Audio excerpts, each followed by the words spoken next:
राज्य सरकारची मुख्यमंत्री युवा कार्य शिक्षण प्रशिक्षणार्थी योजना ही राज्यात बेरोजगार निर्माण करणारी फॅक्टरी असल्याचा आरोप करत राज्य सरकारकडून पुन्हा नव्याने प्रशिक्षणार्थी योजना सुरू करण्याची घोषणा करण्यात आली आहे।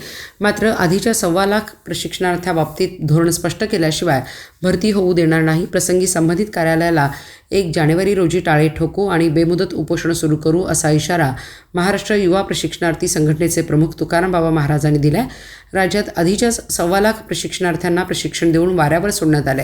त्यांचं वेतन देखील अद्याप देण्यात आलेलं नाही। यातील अनेक प्रशिक्षणार्थींवर त्यांची वयोमर्यादा देखील उलटली आहे। त्यामुळे राज्य सरकारने प्रशिक्षणार्थ्यांची फसवणूक न करता नव्याने प्रशिक्षणार्थी योजना सुरू करण्याआधी आहेत त्या प्रशिक्षणार्थ्यांना नोकऱ्या द्याव्यात अशी मागणी तुकाराम बाबा महाराजांनी केली। ते सांगलीमध्ये आयोजित पत्रकार परिषदेत बोलत होते। मुख्यमंत्री युवा कार्य परिषदेच्या माध्यमातून महाराष्ट्रामधील तत्कालीन मुख्यमंत्री एकनाथ शिंदे साहेबांच्या माध्यमातून एक चांगली योजना महाराष्ट्रामध्ये आली होती। त्या अनुषंगाने 1,34,000 विद्यार्थ्यांना रोजगार देखील उपलब्ध झाला होता। पण बघता बघता 11 महिने संपूर्ण अनेक आंदोलने, अनेक मोर्चे, अनेक या गोष्टी झाल्या। नागपूर या ठिकाणी देखील चॉकलेट मोर्चा करण्यात आला, त्या ठिकाणी लाठीचार्ज देखील या युवकावरती करण्यात आला।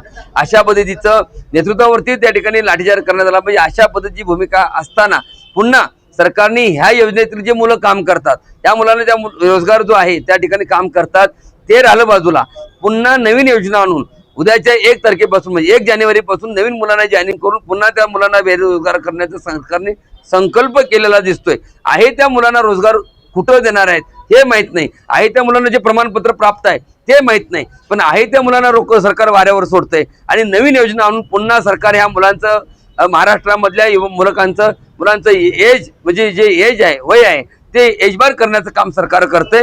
मला ह्या सगळ्यांनी सांगा, राज्य सरकार एक फॅक्टरी काढतंय आणि मुख्यमंत्री युवा कार्य प्रशिक्षण गोंडस योजना सरकार पुन्हा काढून महाराष्ट्रातल्या युवकांना पुन्हा बेरोजगार प्रत्येक जिल्ह्यामध्ये अशा पद्धतीची योजना, एक पशु योजना आणून पुन्हा त्या मुलांना रस्त्यावर म्हणजे रस्त्यावर आणण्याचं काम सरकार करते। त्या मुलांचं वय एजबार करून ह्या मुलं बाद झाले पाहिजेत आणि घरात बसायच्या फॅक्टरीमध्ये बसले पाहिजेत, ही भूमिका सरकारची दिसते। एकीकडे तत्कालीन मुख्यमंत्री सांगतात की रोजगार पुन्हा देऊ, पुन्हा मुदतवाढ करून देऊ, आम्हाला ती देणं गरजेचं आहे। आता कालच्या निवडणुकीमध्ये प्रत्येक ठिकाणी तत्कालीन मुख्यमंत्री शिंदे साहेबांनी चांगल्या पद्धतीने सांगितलं की ही योजना जरा अडचणीत आहे, मी त्यांना 100% मार्ग काढतोय। मग मला विनंती करायची आहे की आपण जे शब्द दिलेला तो शब्द पाळावा। आहे या मुलांना पहिला रोजगार उपलब्ध करून द्यावा, त्या मुलांना जिथं काम करतात त्या ठिकाणी काय करणार या मुलांचं हे देखील सांगावं।